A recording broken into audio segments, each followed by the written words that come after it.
जाने basic salary के हिसाब से कितनी मिलेगी पेंशन। भारत सरकार ने केंद्रीय कर्मचारियों के लिए एक नई पेंशन यूनिफाइड पेंशन स्कीम शुरू की है, जिसका उद्देश्य लगभग 23 लाख सरकारी कर्मचारियों को लाभ पहुंचाना है। इस नई स्कीम के तहत कई पेंशनर्स के मन में यह सवाल उठता है कि रिटायरमेंट के बाद उन्हें कितनी पेंशन मिलेगी।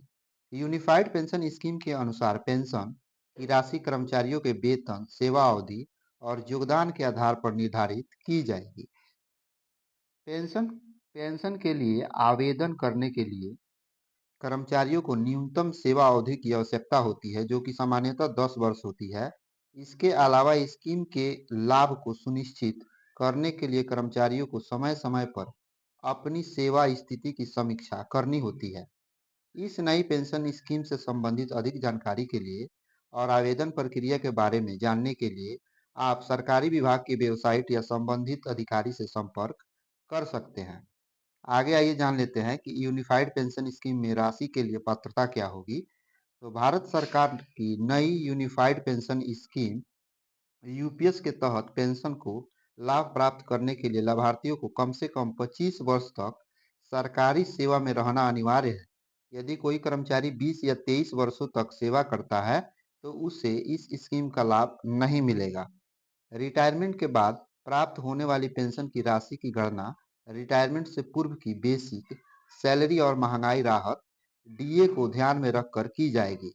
पेंशन का एक हिस्सा कर्मचारी की बेसिक सैलरी का 50% होगा और इसके साथ महंगाई भत्ता को जोड़ करके अंतिम पेंशन राशि निर्धारित की जाएगी।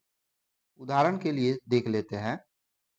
यदि किसी कर्मचारी का रिटायरमेंट से पहले बेसिक सैलरी यदि 50,000 है, तो उसे 25,000 पेंशन के रूप में मिलेगा। इस राशि में महंगाई भत्ता भी जोड़ी जाएगी, जो कि पेंशन की कुल राशि को प्रभावित करेगी। इस प्रकार यूनिफाइड पेंशन स्कीम के तहत कर्मचारियों को पेंशन की सही राशि की जानकारी प्राप्त करने के लिए अपनी बेसिक सैलरी और महंगाई राहत के हिसाब से गणना करनी होगी। आइए अब यहाँ पे देख लेते हैं कि इसकी गणना कैसे होगी। तो यूपीएससी पेंशन की गणना आपके लिए पेंशन राशि कैसे निर्धारित की जाएगी। यूनिफाइड पेंशन स्कीम यूपीएस के तहत पेंशन की राशि गणना आपके बेसिक सैलरी का 50% और महंगाई भत्ता डीआर के आधार पर की जाती है। यहाँ कुछ उदाहरण के साथ हम समझेंगे। देखिए यहाँ पे दिया हुआ है, यदि आपका बेसिक सैलरी 50,000 रुपया होता है, तो आपको पेंशन के रूप में 50,000 का 50% मिलेगा, यानी कि 25,000।